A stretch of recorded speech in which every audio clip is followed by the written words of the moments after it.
Welcome to Women in the Arena podcast, the podcast celebrating women doing extraordinary things in plain sight. I'm your host, Audra Egan, and our mission is to elevate the value, strength, and resilience each woman brings to the world. Without further delay, let's go ahead and start the show.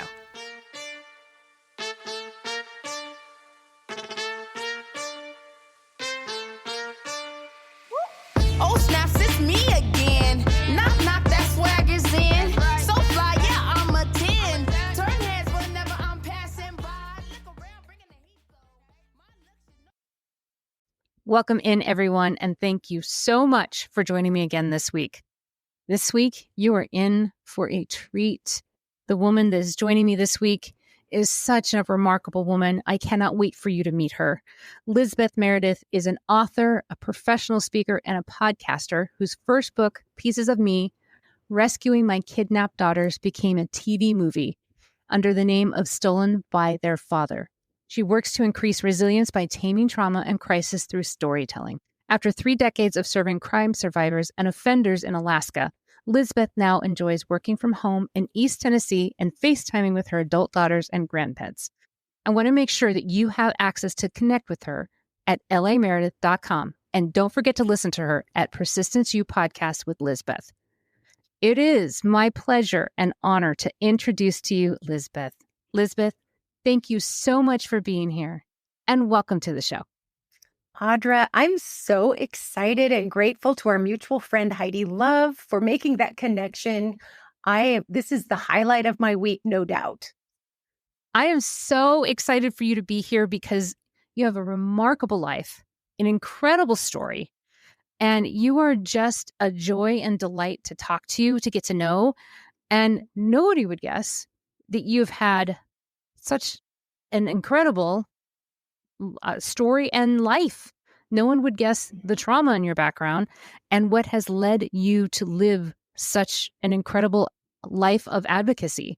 So before we get into your incredible life of advocacy, tell us a little bit about you. Oh, thank you. And thank you for those kind words. So, like you said, I live in East Tennessee. My roots began surprisingly in Kentucky, and very abruptly I was spirited off to Alaska when I was a little toddler and didn't really understand why. And I grew up feeling very other than the people in my family. You know, they were a lot of blonde-headed kids, and there was me with nearly black hair. And I just felt like I didn't belong, and I couldn't figure out why. As soon as I understood why, that I had been taken from my father and then raised with siblings who weren't full siblings, but they're definitely my sisters. I knew I was in a land that I probably didn't belong in. And I just sort of vowed as a youngster to make different choices. I thought, man, I'll never divorce when I get older. My kids will never have to look for their real father. And, you know, there won't be lawyers in their lives or domestic violence. Like I grew up with a lot of family strife and tensions and, frankly, violence, only to find myself in a shelter with my 2 young daughters when I was in my mid-20s. So I didn't do a lot of the work that would have been super helpful, didn't know how to start. But as a young person, I just felt like, man, adulting seems really hard. Oh, great. There's someone who looks like he's going to rescue me from it, you know? And little did I know that that would be a decision that paid dividends for not just me, but for people in my community for a long, long time. Yeah, adulting is not for the faint of heart. I say it a lot. I actually say it a lot to my kids that adulting has very little upside, that some of the upsides only include you don't have to live with your mother. But other than that, there's very, very little upside to adulting. But especially if you are an adult that has grown up with trauma in your background, you don't know that you are repeating habits that you grew up with because you really don't know the difference. Because the habits that you grow up with and the things that you do feel normal. The treatment that you receive feels normal because that's the environment that you were in. So you find yourself drawn to certain types of people because that's a normal environment. That's the normal treatment. So you don't know what healthy is versus abusive. And you probably found yourself in a situation where, oh, here's a guy. I think he loves me. I think that this is what love feels like, and he's gonna rescue me. Am I on a similar track? Amen. It's like a magnetic force comes in, and the next thing you know, like I remember telling someone, I knew he was the one because he felt like home. And fortunately, had I really thought through that, I might have said, yikes, and run in another direction. But I just didn't know better at that time. And so I went ahead and let that magnet pull me right in. And it didn't take long for things to go very, very sideways. And for me to realize love is not just this initial impression or attraction or, frankly, an emotion. It's something much stronger than that. And we did not have that amongst us. So you got married very young. How old were you when you and your former spouse got married? I was 21. So I think I was younger in some ways because I was fairly innocent and didn't have a lot of experience with men. But I met him when I was 20 or maybe just turned 21. And I tell people I am the original 90-day fiance. Like I met him. And the next thing you know, I have a ring on my finger by November. We met in, I'm thinking August. Wow. And he, like 90-day fiance, he was an American citizen, but he was from another country and grew up in that other country and had only been in the States for not all that long. But I just felt so smart because I thought, look, I checked and I already found out he's a citizen. So he's not using me for any untoward purposes. Look at me. And, I really knew so little about him. I think more importantly, Audra, I knew so little about myself. And I think that's something that I live in the South now. I see a lot of people marry very young here still. And it breaks my heart because if something is to last forever, what's the rush? And also, what do we know of ourselves when we're barely an adult? Our brains haven't even fully developed. We're years away from that happening. And that's such a big and beautiful decision. Why rush? I mean, let's face it. I'm 53. I am still figuring myself out. Me too. I mean, when you're in your 20s, I mean, in the grand scheme of things, as far as your brain is concerned, you are just barely having it fully formed. I mean, it barely is fully formed at 25, but you don't hardly have any life experience to compare it to. You only have one set of circumstances to compare this big, beautiful life to. And you compared it to what you felt was normal at 21. Yikes. And it was something that just kept paying dividends, even after I left, it took 4 years for me to decide to leave him. And it was awful from the first week. I mean, awful. And while it wasn't physically abusive from the first week, it didn't need to be. He just would disappear for days at a time. There was suddenly nothing that he liked about me. And when he was around, which wasn't too often, he let me know every little detail. And he also didn't seem to like my family. And in some ways, maybe compared to his, that was a fair assessment. Okay. But he didn't want me to hang out with certain friends. It was just like he didn't like me, but he didn't want anyone else to have the chance to. And I think what I didn't realize then was if the only person in your life says really negative things about you, if you're in community, if you have your friends and your family, maybe your job or your hobbies, you think to yourself, what's wrong with this person saying this to me? What in the world? How were they raised? But if you're isolated, it makes sense because there's no one to counterbalance those messages and say, you're not perfect, but you've got mighty fine positive attributes and you can work on some of the others, So it took little by little by little. I didn't notice it until I was very isolated. And he was sort of the last man standing in my life. And I got laid off from my job and was having our baby, and I became very dependent.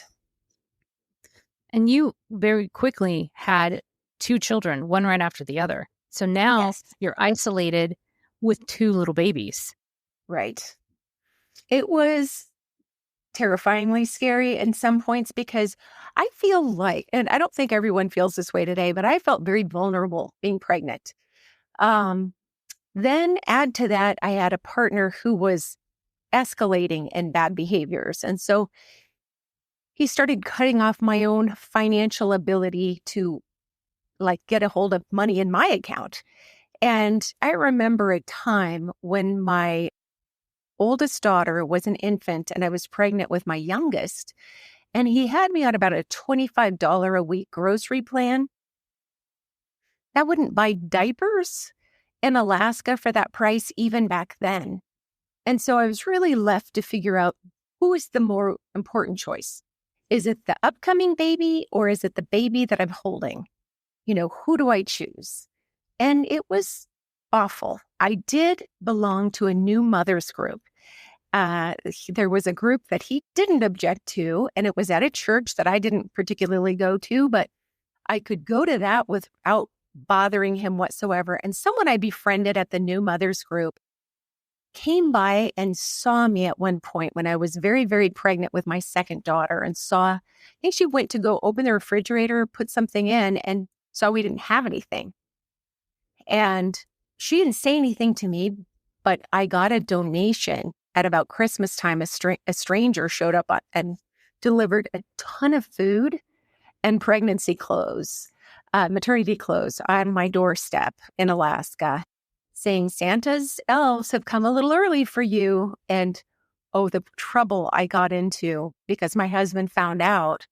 But it was such a relief. It really was. It was so beautiful. And we're still friends today, this person and I. And, we need each other in the worst of times. And I think what people forget is folks who are under coercive control, whether it's intimate partner violence or even a cult or whatever, you're isolated. So you don't even have your stronghold, the people and things that help support you to help you out of it.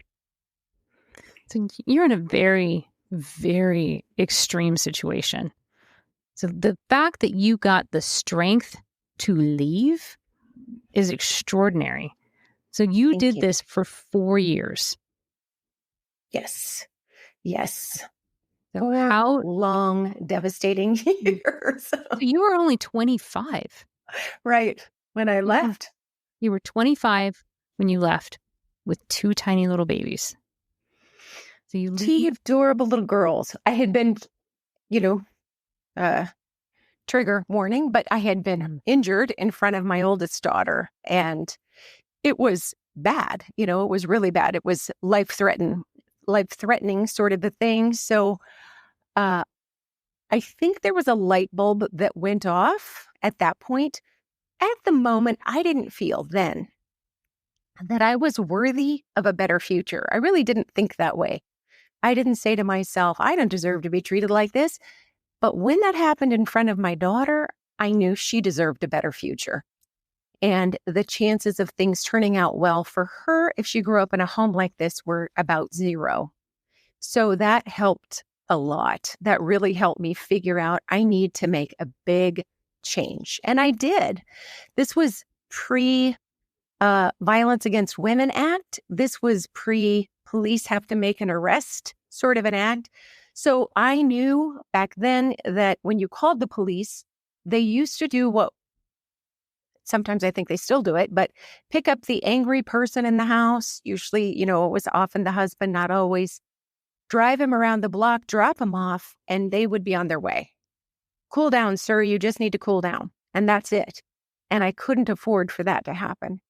So I called someone else that I knew, a lawyer, and she sent a taxi for me. And that was the beginning of a new beginning. So this new beginning was not easy. You found yourself in a shelter, Right. with these two little girls. At what point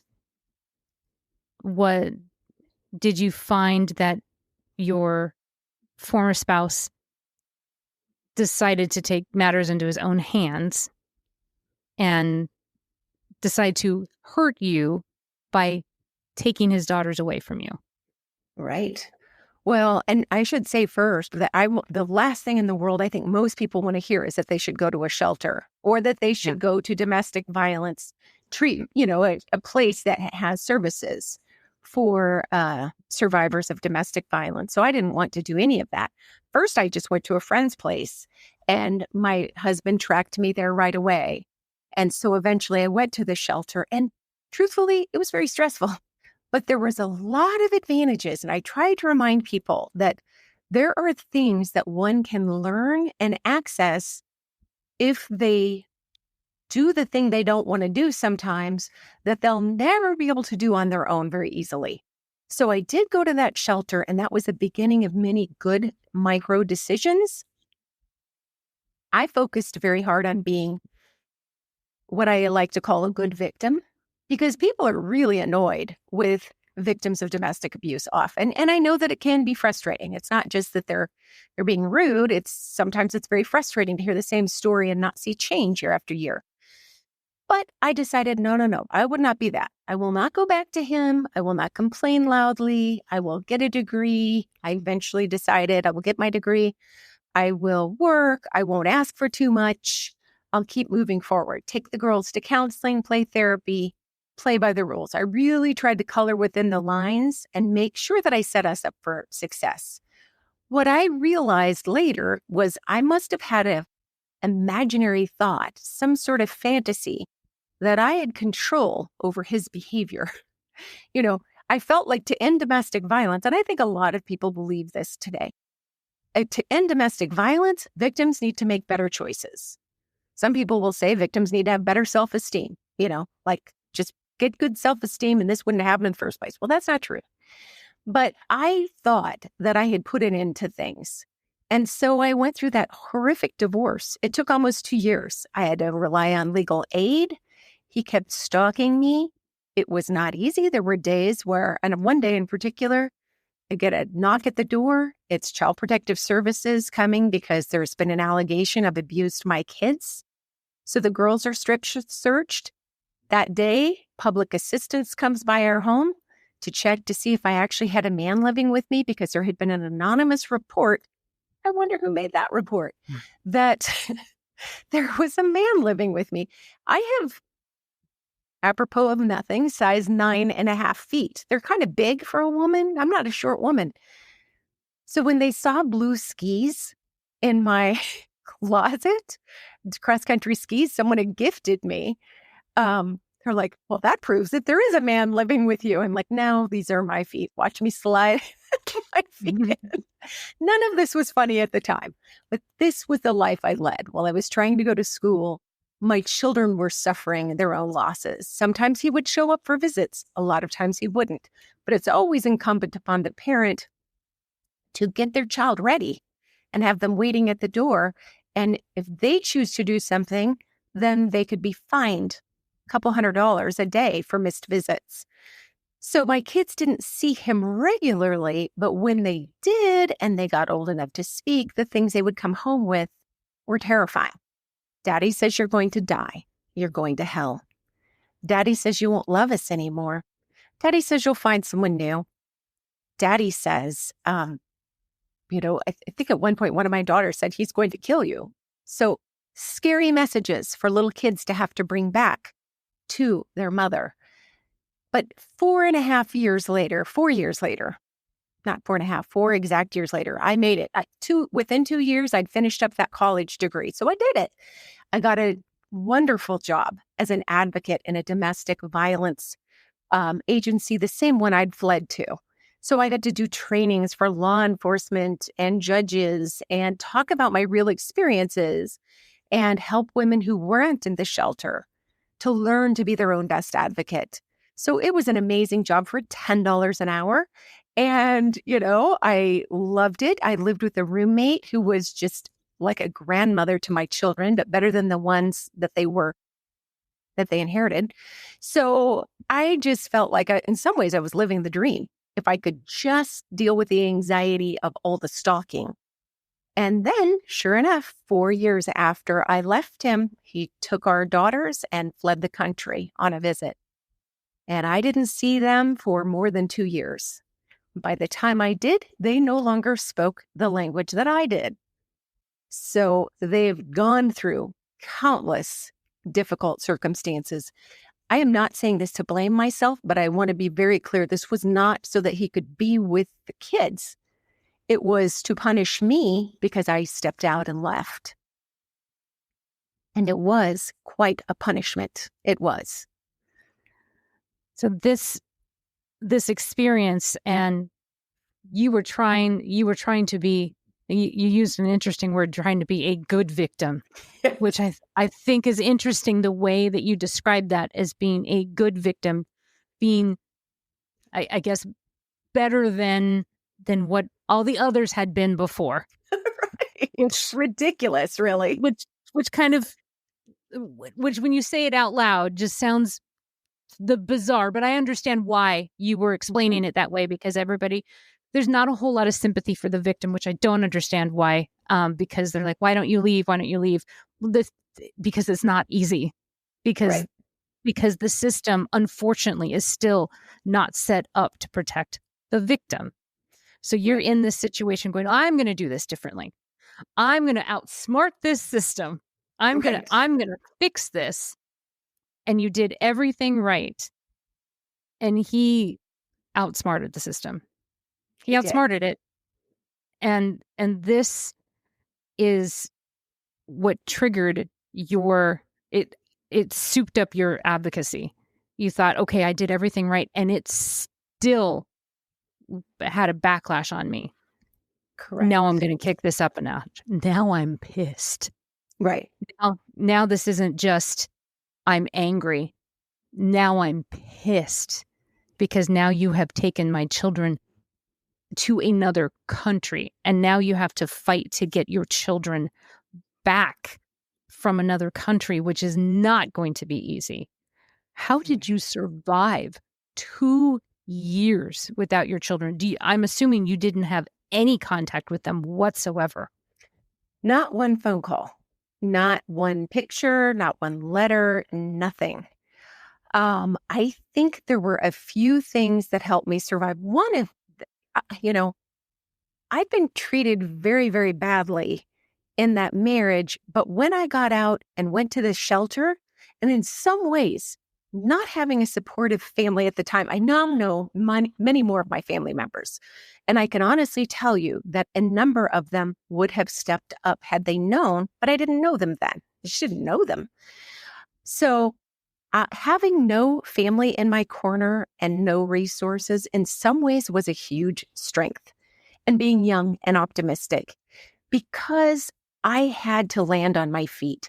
I had to learn to not only get a support system, but nurture it along and not burn them out. And that meant that I needed to rely on things like support groups and other places. I was a domestic abuse advocate by the time my kids were kidnapped, but I also found a lot of comfort in things like a parenting support group that I got to be a part of for parents whose kids were kidnapped and taken out of country. Whenever I went to a resource, like let's say the police as an example, and that didn't always go well, really did not at all. But when I went to one resource, I would say, what else do you suggest? And I would follow the suggestion. I really did. And then I would ask that next place, well, what else would you suggest? Is there anything I definitely shouldn't be doing that I might want to do? Important questions. I really tried to navigate a bunch of systems I didn't understand and that didn't understand each other. So as an example, the State Department, if your kid's taken out of country, you get a hold of the State Department, you file all these documents, blah, blah, blah. They then finished the preliminary paperwork. The person assigned to my case said, well, be sure and just cooperate with the police. Do whatever they say.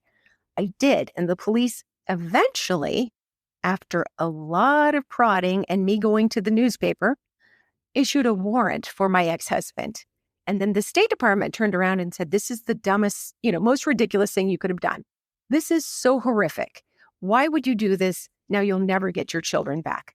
And it's that kind of thing. Nobody was trying to be harmful, but it's hard. It's very difficult. If my children had been taken to Kentucky, it would have been difficult. But much less another country. You're talking about all of these government systems who don't speak with one another. So it really relied on me. Thank goodness I picked the job that I did. I had wonderful role models. My executive director was super helpful, very well politically connected. But I also used her as a role model. Like, how do you keep it together during really hard times? And, I did learn to find people who had bits and bobs of the things that I wanted to be when I grew up. And so not everyone had all of it. None of us do. But trying to find people that women that I wanted to kind of be an understudy to, or hang out with, or have as my role model. I listened when friends told me certain things. I say this all the time. It just meant the world to me. A friend of mine once told me early on when I had left my husband, my kids, I don't think were even missing then. You're going to need to schedule your worry. You're really going to have to do that. You're going to have to not bring it to work, not talk about it all the time to everyone that you come into contact with. And it's real tempting. But give yourself an hour a day to simply grieve, be angry, feel sorry for yourself, cry, whatever you need to do. Don't suppress your feelings. Honor them in that hour. After that, you got 23 more in a day to do what you do to keep moving forward. That really did help. And not, had I had acute mental health issues then, which later I had some really strong ones, but I would have had to get medication or do whatever first. I did march my fanny into counseling. And because I couldn't afford much, I got whatever the state had for me, basically on a wait list. It was still great. It was great. I made sure that I reached out for support and that I wasn't saying to myself any longer, because this is a lot of what got me in trouble in the first place. I got this. I can do this myself. No, none of us really can. When it matters, when something matters greatly, we really need help. 2 long years. Thank goodness you had collected a support system, listened to the advice, and held on for dear life is basically what you did. You held on to your senses and your wits for 2 years to be able to bring your girls home.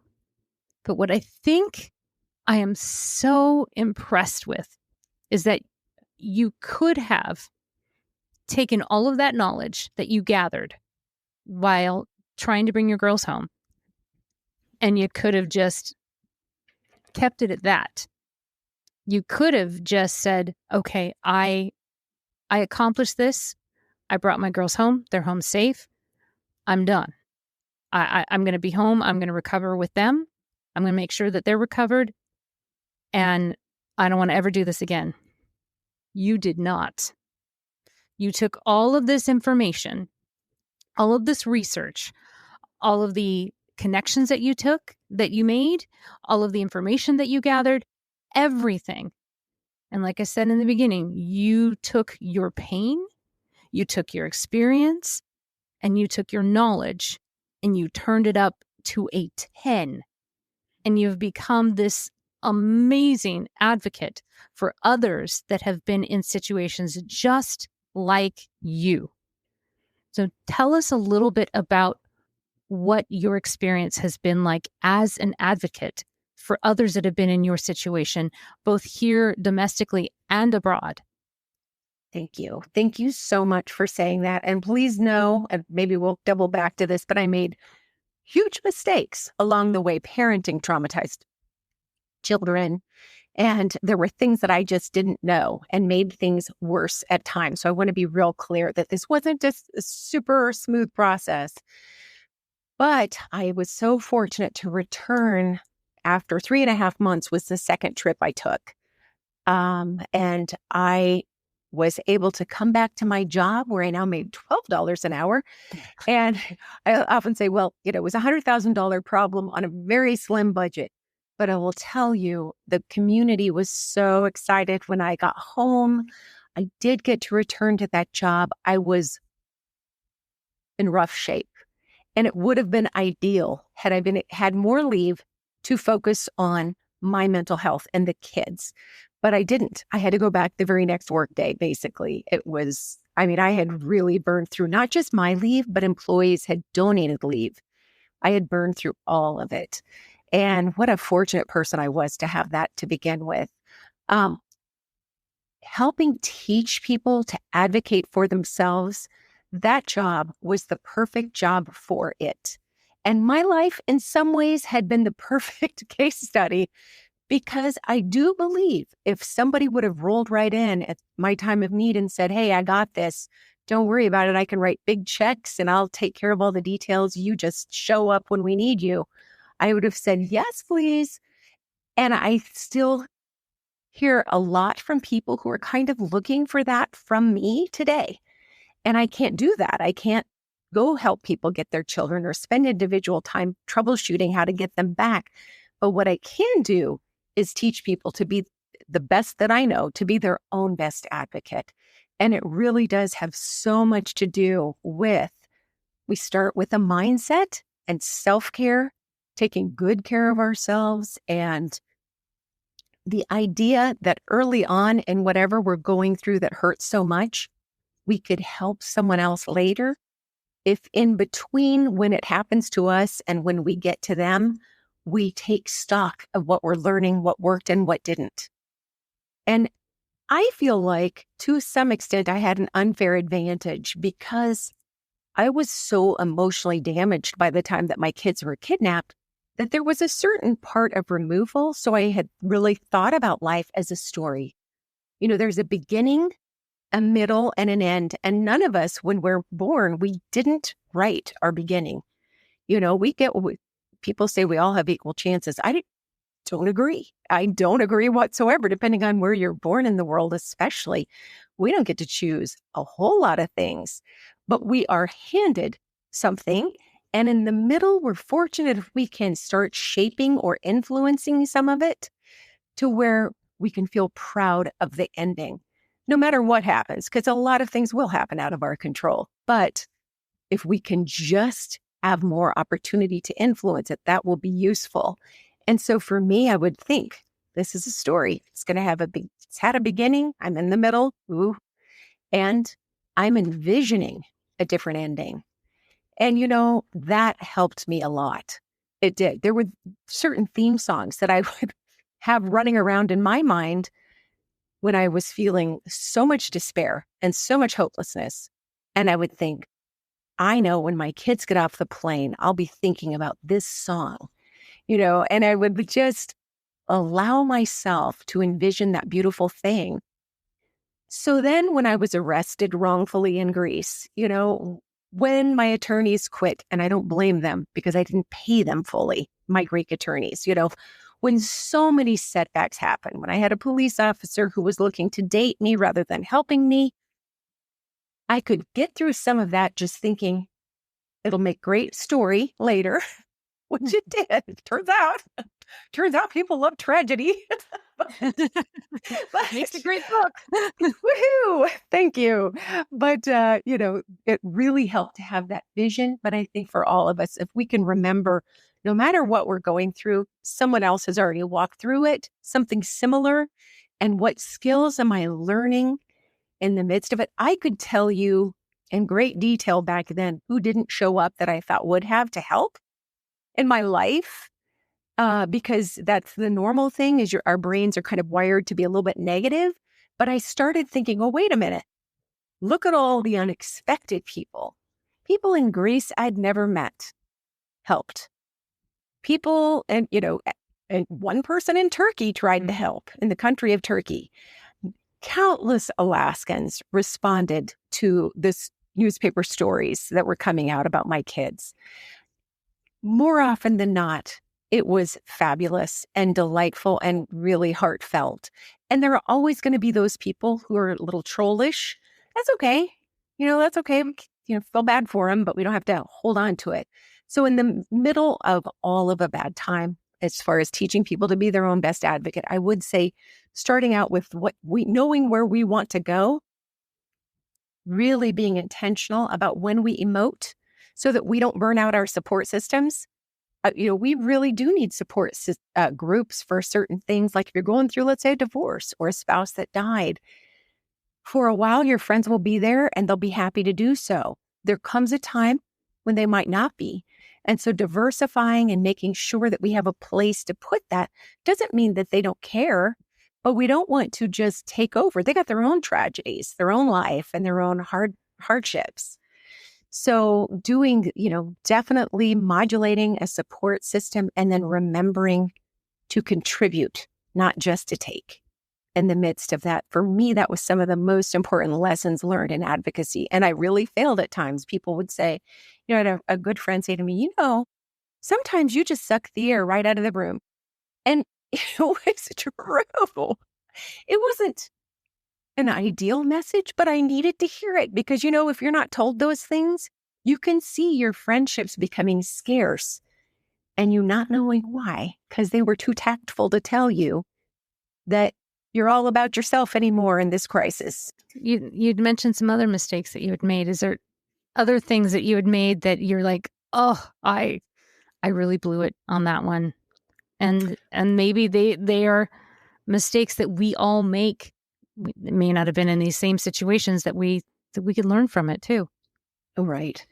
And thank you for bringing that up. I mean, there were so many to choose from, but I am thinking especially when my kids came back from Greece, my attitude was, I should say that we had fundraisers, people donated. They were so kind. I got to keep my job. I wasn't unemployed. I mean, that in itself was miraculous. So I felt very guilty. I felt very much indebted. And basically, without meaning to, gave my kids the impression that, okay, you're back now. Here's where we'll go to counseling. For sure you have counseling. Here's some sports, a good school, all of the things, your toys, your routine. Don't complain about it. You've got all these people to be thankful to. I impressed upon them without saying it expressly, you should invent the cure to AIDS because so many people have shown up for you that you don't even know. So be sure and be grateful. That message was very stifling. It was a lot of pressure on little kids, a lot of pressure on little kids that I didn't even know what all they'd been through. And I'm still learning. They're in their 30s and I'm still learning.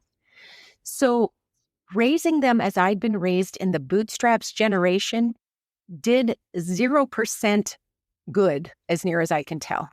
It could be traumatizing, difficult. And guess what? I was in no space to be very nurturing when they came back for a while because I literally had some psychotic symptoms of my own post-traumatic stress disorder. And so I was a hot mess, just trying to keep it together. And I did choose to work in the field. And I like to say to people, I actually did work for 3 decades in the field that often failed me, the justice system.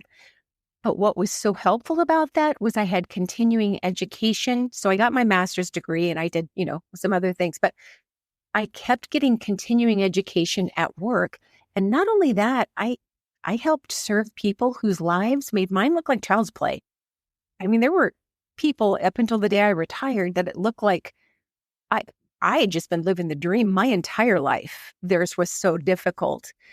And when I became a trauma-informed care trainer, and that was like the last 10 years of my probation work as a probation supervisor, that was a game changer. And I'll never forget, I was trying to finish my book, the first book, my memoir. And my oldest daughter had had a huge mental health break.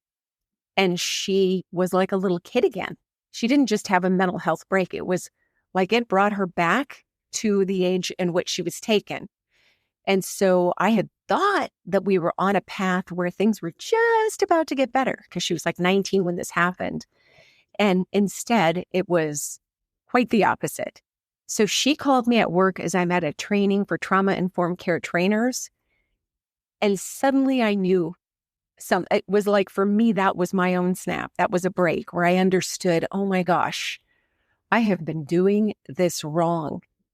And I literally have got to humble myself and learn the best that I can. What can I do to help the kids heal and developmentally reach their milestones? And tough love was not doing it. They're amazing young women today, but that was a huge, huge moment for me. And I began my book with that day, although I had to take some of it out because I was accidentally sharing my daughter's story and it wasn't mine to share. But it was very, very, very helpful to learn that instead of saying, what's wrong with you? What is wrong with you? Which I didn't expressly say, but that's the implied impression of bootstrapping when you meet someone with dysfunction. What's wrong with you? Just can you not get it together? And instead looking at her with empathy and wondering what happened to you. And I am confident that there's more that I don't know. I'm going to give you that benefit of the doubt and make sure you have the resources you need.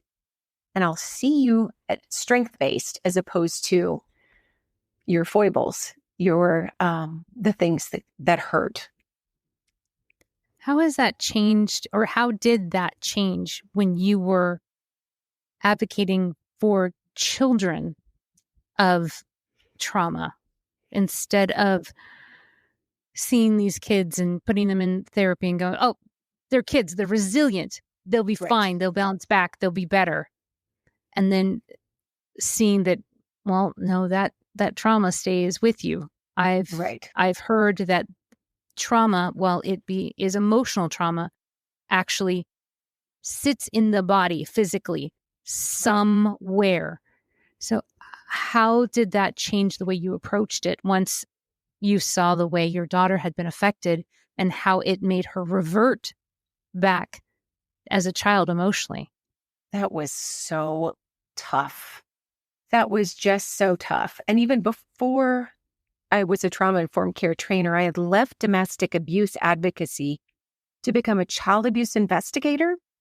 So some of the same children whose mothers I had served were caught up in the child protective system, where then years later, I would find them in the juvenile delinquency system.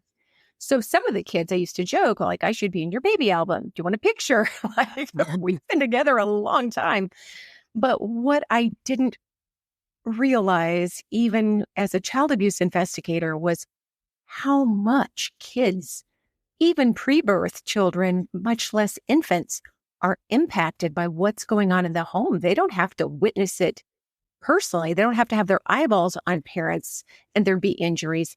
Just being in the home with that tension, it's like a hotline to their little hearts.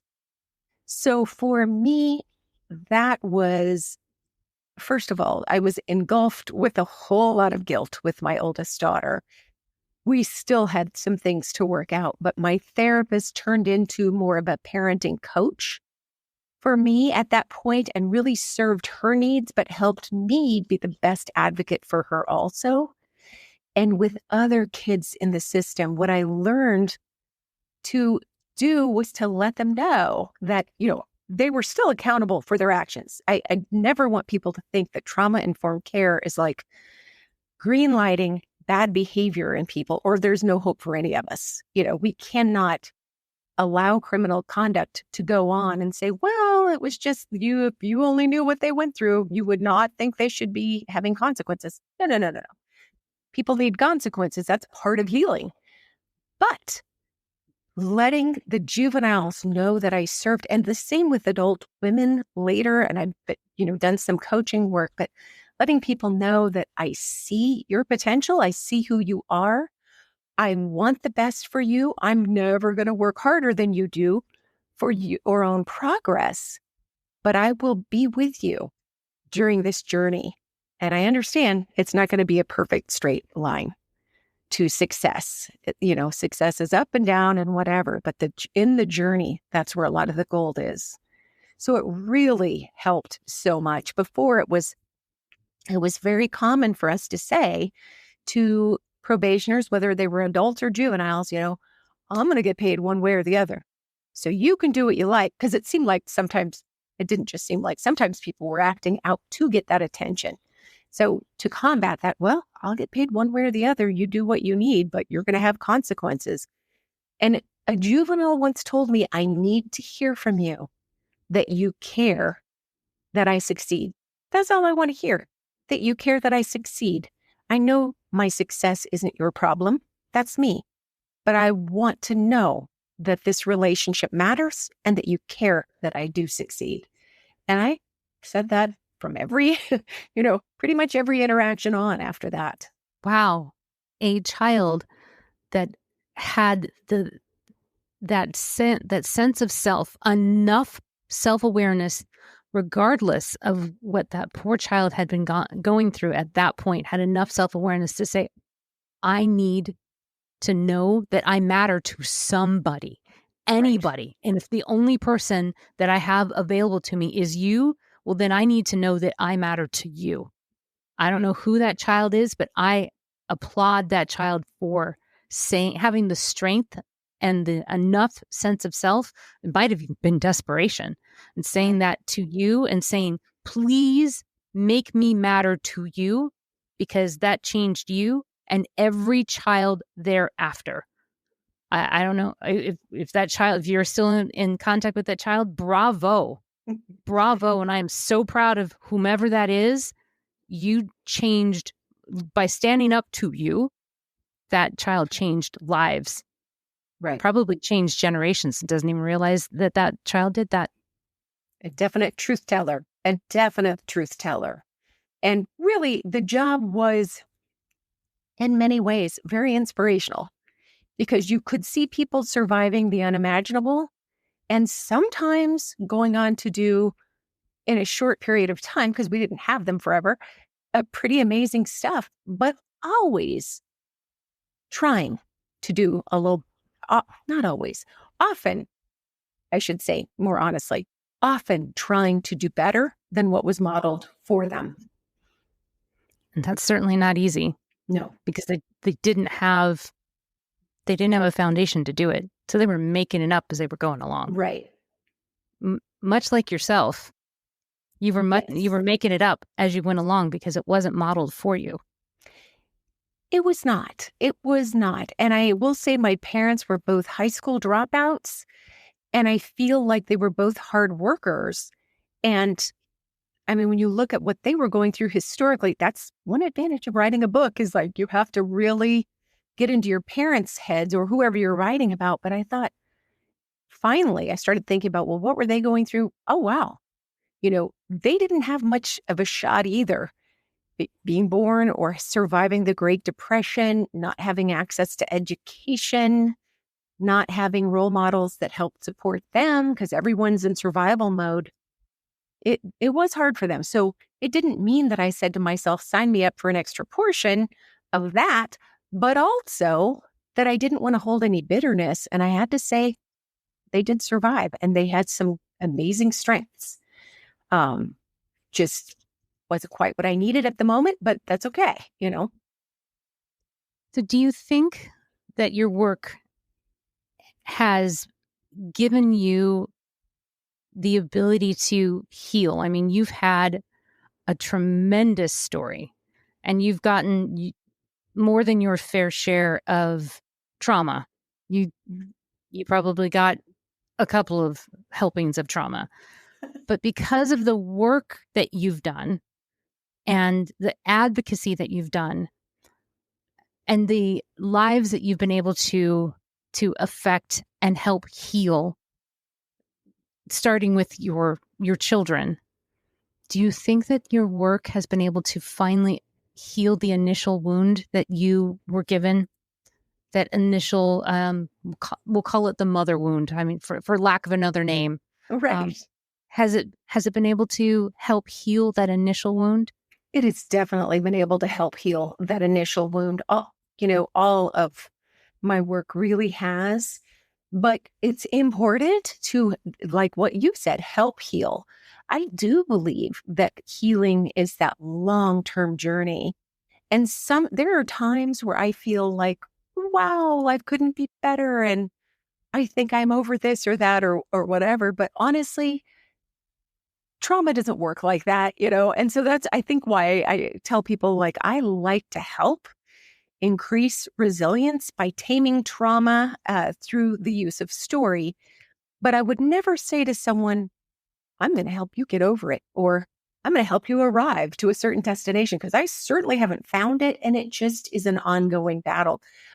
Yeah, I'm always just such an admirer of people that, like yourself, that have been given their fair share of helpings of hardship and still choose to get up and choose joy and positivity and strength and choose to serve others, where it would be just as easy to sit in bed and put the covers over their heads and sleep the day away. It is so much harder to say, who can I serve today? And I think that it's through that you are constantly healing layer after layer, because trauma is not a one and done healing. It is a constant thing, because you never know what you're going to feel when you're like, okay, that feels better. Oh, what in the world? Where did that come from? Exactly. You're like, I didn't know that was there. And so it's a constant process. And I have found for myself personally, and from the research that I've done, is that the constant work for myself and for others is where the work is done. And you've made a lifetime of it. I mean, you've devoted your life to it, your career through it, and now you do it for, I dare say it's not a hobby, but this is your passion. Your passion is helping others through their trauma experiences and through advocacy and to listen to those when others won't. And that is an amazing and a remarkable gift that you give away just because you need to show up for those that have lost hope. And if one thing we cannot lose is that we cannot lose hope. We cannot lose hope. And thank you, Audra. That is so true.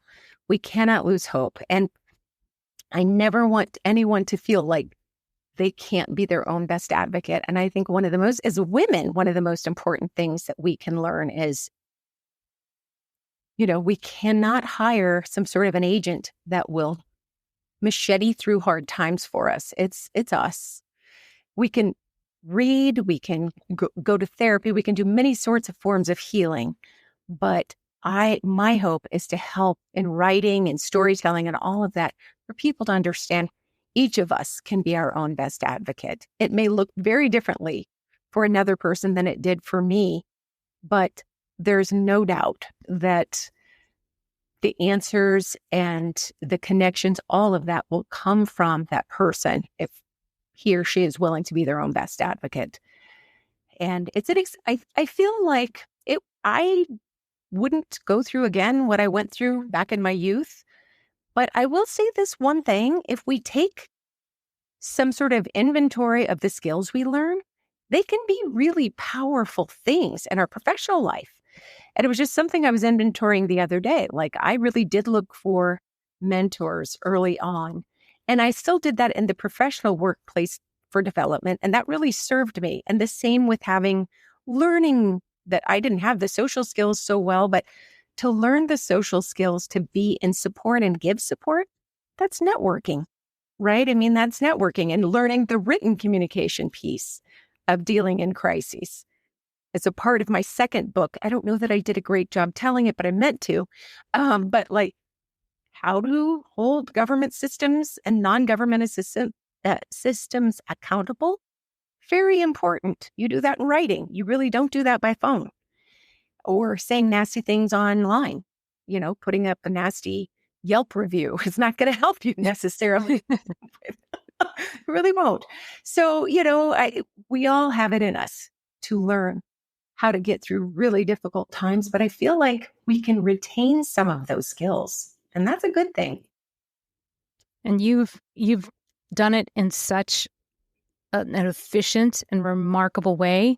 I mean, you've done it and you've made it an art form. Thank you. And I'm so glad that our mutual friend Heidi introduced us and allowed me to tell your story. I think and we just barely scratched the surface. I want to make sure that before I let you go, I want to do two things. One, I want to make sure that everybody knows where they can get access to you and all your information, your books, your site, and your movie. So where can we find all of that information, which I will also include in the show notes as well. So where can we find all that information? Well, like you said before, my website, lameredith.com. That's my first initial and middle initial and last name. lameredith.com will get you to a lot of those things. I'm a little behind in updating some of my website, but you'll see events, you'll see writing, and my videos will be even more clear. In my podcast, Persistence You with Lizbeth, the more recent episodes, I'd say the last 40 episodes are likely on YouTube now that we have a Zoom feature to it. And I really want you on my podcast, Audra. And anyway, so you'll find it there at lameredith.com. The book is called Pieces of Me, Rescuing My Kidnapped Daughters. And the movie is called Stolen by Their Father. And if a person wanted to, they could just Google, where do I stream Stolen by Their Father? Because sometimes that changes. But for now, I know that it's on Amazon Prime at a very low price point to rent. It's free on Lifetime. It's because it eventually landed with Lifetime, started with Cineflix, went to Lifetime.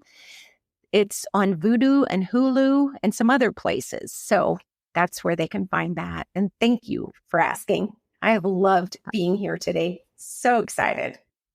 I'm so happy that you are here. And this is the part of the show that is one of my favorite things to do, which is when I get to step back from the mic and give you an opportunity to have an intimate moment directly with the audience where you get to speak directly to them, give them a final thought, just something that they can take with them and contemplate with them for the rest of the day, give them something to think about. So the mic is yours.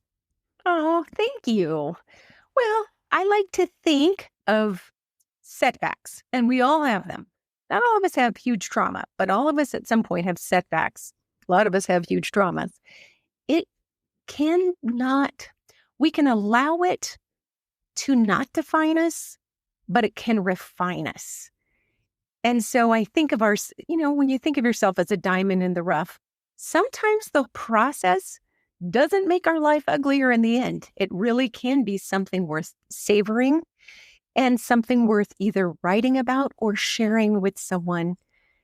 We connect mostly. I do believe one of my first podcast guests told me this, but we connect through our stories and we often connect through our brokenness. And so if people look online and all they're seeing are all these successful, happy, rich seeming people on vacation, that can lead any one of us to feeling very sad and lonely. But connecting authentically is a beautiful, beautiful thing. And we're all kind of in this struggle together, whether we're willing to acknowledge it or not. Thank you for saying that, because social media has a way of painting a pretty picture, which none of that is true. It's so true. Absolutely. And I fall prey to it often as well. If it's the wrong weekend and I'm alone, I'm just like, oh, why not me? It's all pretend. Everything on that social media is pretend. So don't feel bad because they're posting all the best pictures of them that have been airbrushed. So it's not true. Right. If you want real stuff, hang out with Lizbeth and I, because we'll tell you the real thing. It's not always fun, but it can be funny. It can be very funny. Lizbeth, once again, thank you so much for being here. Thank you for your vulnerability. Thank you for being willing to share your story and your advocacy and just spending your day with me. I appreciate it very much. I thank you, Audra. This seriously is the highlight of my day and probably the entire week. I loved hanging out with you. Well, thank you. I appreciate once again you being here. And I want to thank all of you for listening, and we'll see you again next time. You can't stop me. That's our show. Thanks so much for hanging out with me today. It is my pleasure to be the ambassador of these women's stories. It is my hope that they inspire, that maybe they educate, and above all, that they make you feel like you're not so alone in this big world of ours. I'm hoping that you recognize yourself in these women and that you feel maybe that you're not so different after all, and that you have lots of company, and that we're all standing together in this arena. Grind so hard, now it's all in view. Ain't no one that can do what I do. The world's my runway. Watch me slay, can't touch my swag, just watch me play. They used to doubt me, now they scream and cheer. Copy my moves and it's crystal clear. Box me in, so out of this frame. Can't keep up, you're not in my lane. You can't stop me, I'm up too high, can't top me.